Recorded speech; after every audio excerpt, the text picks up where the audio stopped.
Resul'e huzura.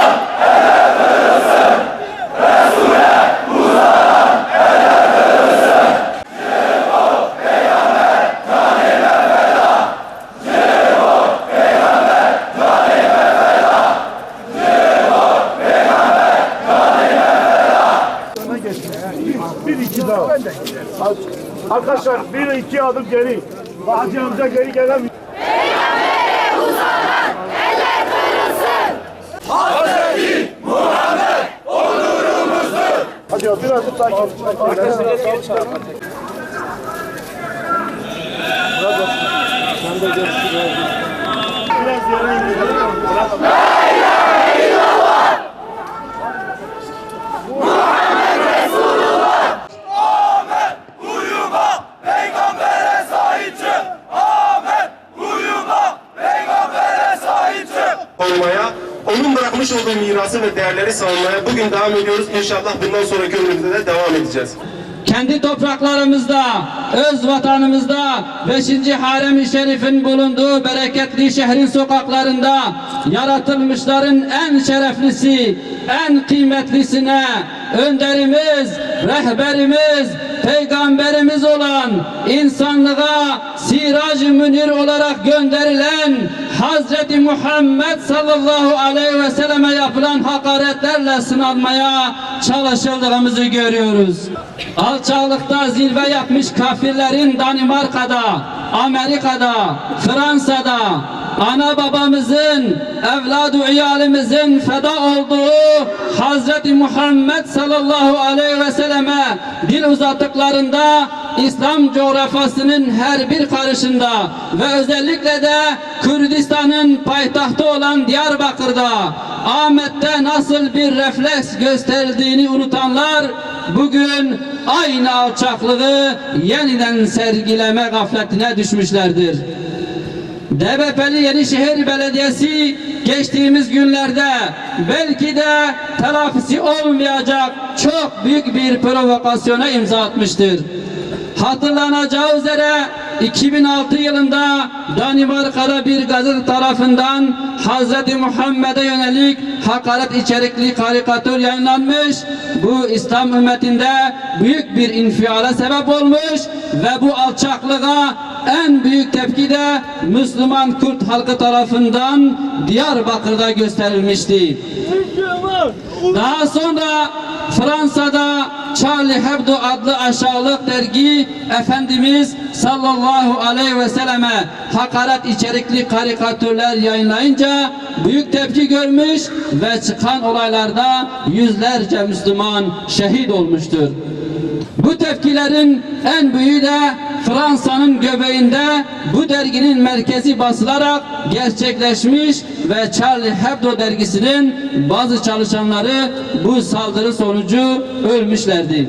Maalesef son yaşanan olayda ise peygambere hakaret içerikli bu edepsiz karikatürleri DBP'li Yenişehir Belediyesi Diyarbakır'daki billboardlara asma densizliğini göstermiştir. Küfür her yerde aynı millettir.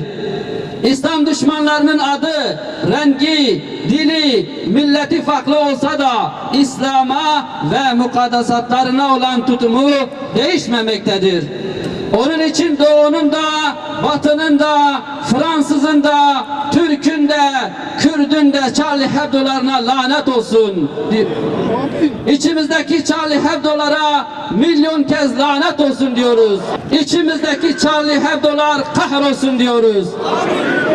Her ne kadar Yenişehir Belediyesi'nce yapılan açıklamada billboardlarda asılan karikatürün Charlie Hebdo'da çıkan karikatür olduğunu bilmiyorduk bahanesi ileri sürüldü ise de çocuk genler konusu işlenirken sakallı, sarıklı İslami görünümlü bir figürün küçük yaştaki bir kıza tecavüz eden biri olarak kullanılmış olmasının kendisi bile tek başına İslami değerleri ve Müslümanları hedef haline getiren bir algının oluşturulmasına yol açtığı için ayrıca çok büyük bir alçaklıktır. Akıldan, izandan, vicdandan, merhametten yoksun olan bu zihniyet nasıl bir tehlikeyi kapısına davet ettiğinin farkında değildir. meczupların, sarhoşların, berduşların bile haya edeceği, imtina göstereceği bir eylemin hangi gerekçeyle, hangi hedef gözetilerek gerçekleştirildiğini kamuoyu anlamakta zorlanıyor. Evet, bizler söz konusu zihniyetin İslam düşmanlığını icra etme konusunda ne kadar mahir olduklarını çok iyi biliyoruz. Bu necis zihniyetin İslam'ın şiarlarına nasıl saldırdığını, karikatürize ederek nasıl hicvettiğini, başta Cizre'de olmak üzere tesettürlü, çarşaflı kadınların ellerini, ayaklarını zincirleyerek aşağılamaya çalıştıklarını gördük. Bu zihniyetin tornasından çıkmış zavalların Kur'an-ı Kerim'i yakarak videosunu da sosyal medya üzerinden yayınladığına defalarca tanıklık ettik. Daha geçen yıl 6-7 Ekim'de sergiledikleri, ilan ve icra ettikleri İslam düşmanlıklarını unutmadık. Çocuklarımızı, gençlerimizi katlettiklerini, sırf sakallı oldukları için insanları katlettiğini, Kur'an kurslarını ateşe verdiklerini ve camileri talan ettiklerini unutmadık ve unutmayacağız. Biz bu zihniyetin Allah'a ve Resulüne karşı düşmanlıkta nasıl bir potansiyele sahip olduklarını çok iyi biliyoruz.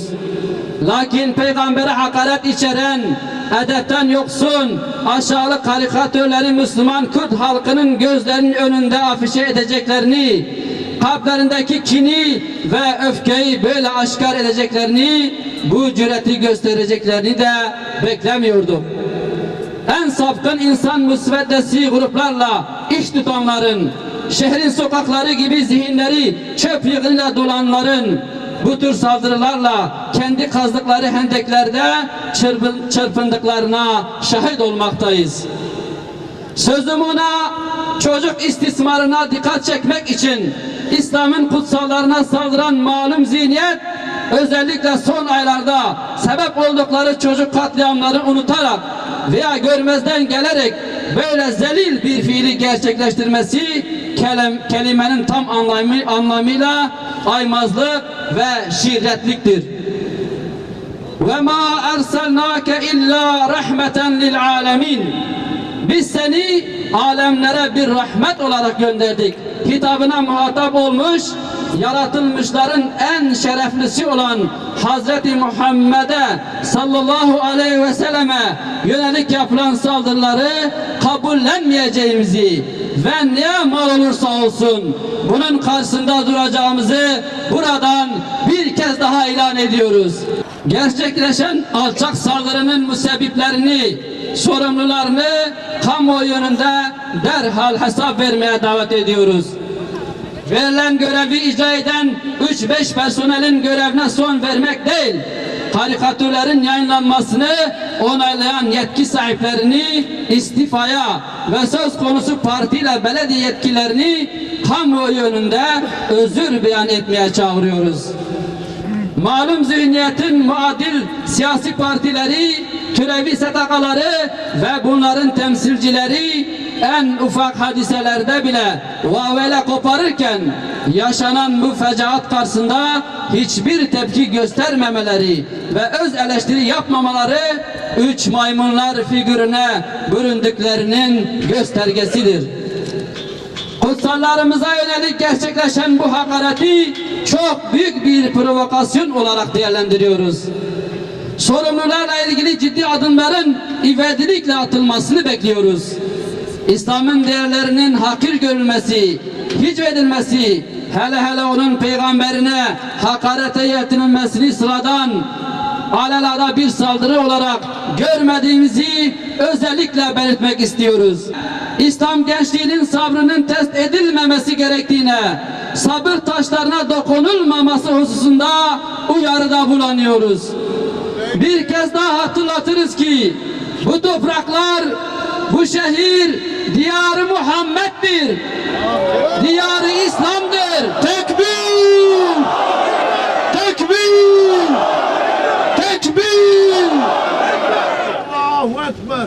Bu kenti yönetenleri Müslüman Kürt halkının değerlerine, hassasiyetlerine saygı duymaya, asla ama asla hakaret etmemeye, bam teline dokunmaktan sakınmaya davet ediyoruz.